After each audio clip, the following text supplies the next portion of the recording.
আসসালামু আলাইকুম, শুভ সকাল সবাইকে। কি অবস্থা, সবাই কেমন আছেন? আশা করি সবাই ভালো আছেন। যে যেখানে থাকেন সাবধানে থাকবেন, ভালো থাকবেন, নিজের যত্ন নেবেন, সবাইকে ভালোবাসবেন, সবার প্রতি কেয়ার নেবেন, নিজের প্রতি তো এক্সট্রা কেয়ারটা থাকবে। তো আজকে সকালবেলা ঘুম থেকে উঠে সবার সাথে একসাথে নাস্তাটা করে দুপুরের জন্য রান্নার আয়োজন করছি। আর ভাত আর ডাল বাঙালিদের একটা প্রধান খাদ্য। খাদ্যটার কথা নাই বলি, এদিকে একটু আনকমন রান্নাও চলছে। আনকমন রান্না বলতে আমি আনাজ, বগুলি বা কলার ভিতরের, কলা গাছের ভিতরে যে শ্বাসটা থাকে সেই শ্বাসের কথা বললাম। দুটো ইলিশ মাছকে একদম আমি ঘুম থেকে উঠার আগে ওদেরকে রাত্রে একটু বলেছিলাম, ওরা ভিজিয়ে রেখেছিল, নরম হয়ে যাওয়াতে ওরা আবার নর্মালে রেখেছে।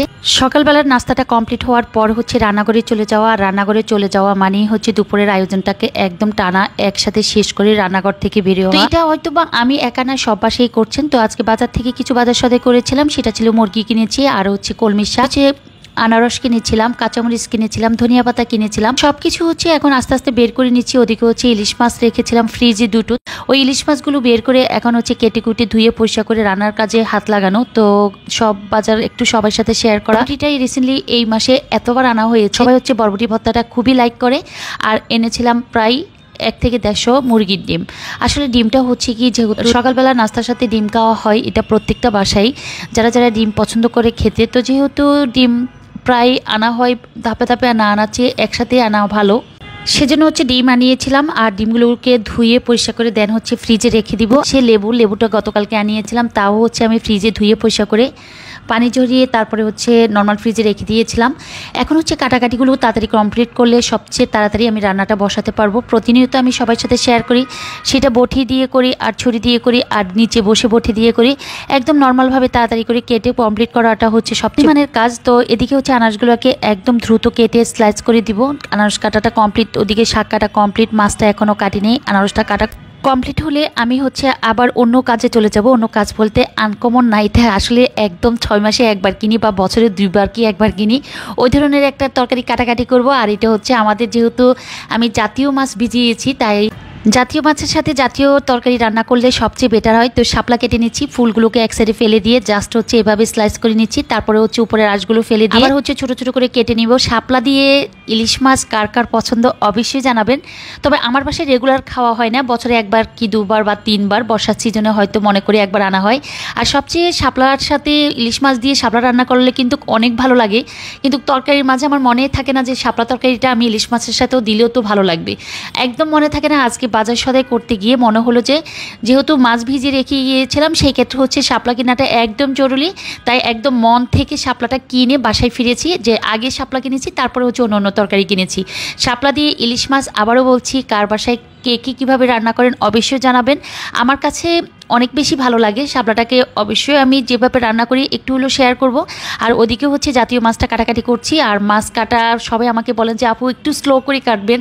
আসলে মাছ কাটা স্লো আর জোরে বা তাড়াতাড়ি যেভাবে দ্রুত করে দিই না কেন, মাছ তো ইলিশ মাছ কাটা অত ফ্যাক্ট আমি মনে করি না, যে এটা সবাই যার যার বাসার পছন্দ অনুযায়ী কাটাতেই বেটার। তো এদিকে দুটো ইলিশ মাছ কেটেছিলাম, আরেকটা ইলিশ মাছ কাটছি। দুটো ইলিশ মাছের লেজের গোড়ালি আমি রেখে দিচ্ছি ভর্তা করার জন্য। আরেকটা ইলিশ মাছকে কেটে নিচ্ছি একদম জাস্ট ফ্রাই করার জন্য, সেটা ফ্রাই করব। সেজন্য ছোট ছোট স্লাইস করলাম না, ছোট ছোট যেগুলো স্লাইস করেছি সেগুলো জাস্ট শাপলা দিয়ে রান্না করব। তো এদিকে যে মাছগুলো কাটাকাটি করলাম তাও ইলিশ মাছ দিয়ে শাপলা, চিংড়ি মাছ দিয়ে কলমি শাক, দেন আনারসটাও কেটে দিলাম। আনারস কাটার পরে কিন্তু শাপলা কাটলাম, তারপরে আমি এখন মাছ কাটাকাটি করছি। একই বটিতে অনেকগুলো কাটাকাটি করছি, তার মানে কি বটিতে যেন মাছের গন্ধটা না থাকে আনারস কাটার সময়। তরকারি তো ধোয়া পড়ে, সেজন্য কোনো প্রবলেম নাই। ইলিশ মাছ কিন্তু একটা নিয়ে নেই, ইলিশ মাছ দুটো নিয়েছি। মাছ নেওয়ার কারণ একদম ম্যারিনেট করে রেখে দিব। দেন যখন হঠাৎ করে কোনো মেহমান আসুক বাসায়, হঠাৎ করে কোনো তরকারি শর্ট পড়ুক বা সকালে পান্তা ভাতের সাথে কেউ খাবারের জন্য রেডি করুক বা খেতে চাই, তখন তাড়াতাড়ি করে দ্রুত ব্রেড করে দেওয়া। এদিকে যে শাপলাগুলোর উপরে আঁশটা ফেলে দেওয়া আমি একটু শেয়ার করেছিলাম। তারপরে উপর শাপলার উপরের যে পলপটা আঁশটা সেটা ফেলে দিয়ে দেন আমাকে দিয়েছে। আমি জাস্ট বটি দিয়ে লতি সাইজ, যেভাবে আমরা লতি কাটি তরকারির জন্য, ওই ধরনের একটা পছন্দনীয় একটা সাইজ করে আমি শাপলাগুলো কেটে নিচ্ছি। যখনই কখনো যদি আমি নিচে কাটাকাটি করতে বসি বটিতে, তখন একসাথে সব কিছু হাতের কাছে নিয়ে কোনটার পর কোনটা কাটবো, কোনটার পর কোনটা কাটা শুরু করব, কিন্তু একসাথে কেটে আমি কমপ্লিট করে কিন্তু চেষ্টা করি রান্নার কাজে হাত দেওয়ার জন্য। যদি দাঁড়িয়ে কাটি, একসাথে দাঁড়িয়ে ছাড়িয়ে সব কাটা কমপ্লিট করে একদম রান্নার কাছে চলে যাই। তো এতেও শাপলাগুলো কথায় কথায় আপনাদের সাথে শেয়ার করলাম যে কীভাবে শাপলাগুলো কাটতেছি। এখন হচ্ছে আনকমন যেই তরকারিটা, আজকে দুটো তরকারি আনকমন, যেমন শাপলা অনেক দিন পর রান্না করছি, আর হচ্ছে কলা গাছের ভিতরের হচ্ছে শ্বাস, তো সেই শ্বাসটাকে উপরের যে পলেপটা আছে এই পলেপটা ফেলে দিয়ে দেন হচ্ছে এখন কুচি কুচি করে কেটে নিব। এটাকে অনেকভাবে রান্না করা যায়। আমার আম্মা একদম বড় বড় পাতলা পাতলা করে গোল গোল করে স্লাইস করে কেটে তারপরে হচ্ছে নারকেল আর চিংড়ি মাছ দিয়ে রান্না করেন। আমার শাশুড়ি কুচি কুচি করে আলুর মতো, তারপরে সরিষা বাটা, চিংড়ি মাছ, নারকেল দিয়ে রান্না করেন। আবার এমনিও নর্মাল জাস্ট যেভাবে আমরা শাক রান্না করি শাক রান্নার মতো কাটাকাটি করা যায়। তো আমি যেহেতু আজকে একদম আমার শাশুড়ির মতো করে কুচি কুচি করে কাটছি, তো সেক্ষেত্রে হচ্ছে নর্মাল যেভাবে রান্না করা যায় সেভাবে রান্না করব। আর হচ্ছে আমি সবার সাথে শেয়ার করব যে কিভাবে রান্নাটা করছি। নারকেলের জন্য বাজারে পাঠিয়েছি, যদি নারকেল পাটা না থাকে বা নারকেল না আনতে পারে বা নারকেল দেওয়ার মতো অবস্থা আজকে এই তরকারিতে না হয়, সেক্ষেত্রে হচ্ছে নর্মালভাবে রান্না করে নিব। তবে তারপরও আমি রান্নাটা কমপ্লিট করব। এদিকে হচ্ছে শাপলাগুলোকে একটু ভাপ দিয়ে নিচ্ছি। ভাপ দিয়ে নিলে হবে কি তরকারিগুলোর যে ঝোলটা, ওই ঝোলটার রং কালো হয়ে যাবে না, কারণ শাপলার একটা আয়রন বা কালো একটা কষ বের হয়। তো সেই কষটা হচ্ছে একটু পানি বলক আসার পর যখন নামিয়ে আবার নতুন করে ধুয়ে পরিষ্কার করে নিই, তাতে করে হয় কি শাপলার সাথে বা মাছের সাথে শাপলা দিলে তরকারির রংটা সুন্দর থাকে। আমি শেয়ার করব যে তরকারির রংটা আজকে আমার কেমন হয়েছে। এদিকে হচ্ছে যে দুটো ইলিশ মাছ কেটে নিয়েছিলাম ওগুলোকে হচ্ছে হলুদের গুঁড়ি, মরিচের গুঁড়ি, লবণ, পেঁয়াজের রস, তারপরে হচ্ছে জিরে গুঁড়ি আর হচ্ছে পরিমাণ মতো একটু লবণ আর লেবুর রস দিয়ে হচ্ছে ভালোভাবে ম্যারিনেট করে রেখে দিচ্ছি। এগুলো হচ্ছে যদি দুপুরে কেউ খেতে চাই 2-1 পিস ভেজে দিব, আর না খেতে চাইলে উঠিয়ে রাখবো। দেখা যাক আগে রান্নাটা কমপ্লিট করি। তো এখানে হচ্ছে শাপলা দিয়ে যে ইলিশ মাছটা রান্না করছি, প্রথমে হচ্ছে সরিষার তেল দিয়েছি, পেঁয়াজ কুচি দিয়েছি, পেঁয়াজ বাটা দিয়েছি, রসুন বাটা দিয়েছি, দেন হচ্ছে হলুদের গুঁড়ি, মরিচের গুঁড়ি আর হচ্ছে লবণ পরিমাণ মতো দিয়ে ভালো করে কষিয়ে দেন হচ্ছে আমি পানি দিয়ে দিলাম। পানিটা যখন একটু বলক আসলো তারপর হচ্ছে ছোট ছোট করে স্লাইস করে কেটে রাখা মাছগুলো দিয়ে দিলাম। ইলিশ মাছ দিয়ে শাপলা সেই অসাধারণ একটা রান্না। আমি মনে করব আজকে আমার রান্না অনেকে হয়তো বা পছন্দ করবেন। আর আমার হচ্ছে সবচেয়ে অলসতার জন্য শাপলা আনা হয় না, মাছের সাথে শাপলা দিয়ে রান্না করা হয় না, মনেই থাকে না।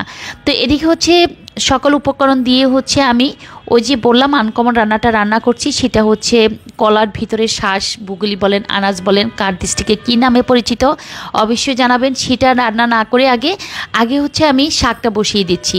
আবার যেহেতু আমি আনাজটা রান্না করব, তখন আনাজটাও আমি কিভাবে রান্না করছি একটু করে শেয়ার করতে পারলে হয়তো বা আপনাদের যাদের অজানা তারা হয়তো বা একটু আমার থেকে দেখেও বা পছন্দ হবে, না পছন্দ হলে হয়তো বা কমেন্টস করবেন। মাছ রান্নাটা করছি, মাছ রান্না করার পর হচ্ছে মাছটাকে উঠিয়ে তারপরে হচ্ছে শাপলা দিব কিনা না কি করব টেনশন করছি।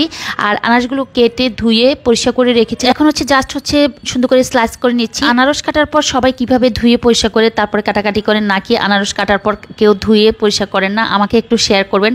আমি যেমন উপরের ফলেপটা ফেলে দেওয়ার পর খাবার পানি দিয়ে উপরের ফলেপটাকে আবার হচ্ছে একটু হাত দিয়ে ধুয়ে নিই, তারপরে হচ্ছে কাটাকাটি শুরু করি। তো এটা হয়তো বা অনেকে ভাববেন আনারসের উপরের ফলেপ ফেলে দেওয়ার পর আবার ধুয়ে নিলে পানসে ভাব হয়ে যাবে, একদম না, যেমন আনারস তেমনই থাকে। তো ধুয়ে নিলে হয় কি, যেমন উপরের ফলেপটা ফেলে দেওয়ার পর একটু হাতে ময়লা বা হচ্ছে আনারসের গায়ে ময়লা লাগে, সেই ময়লাটা থাকে না, আমার কাছে মনে হয় ফ্রেশ থাকে।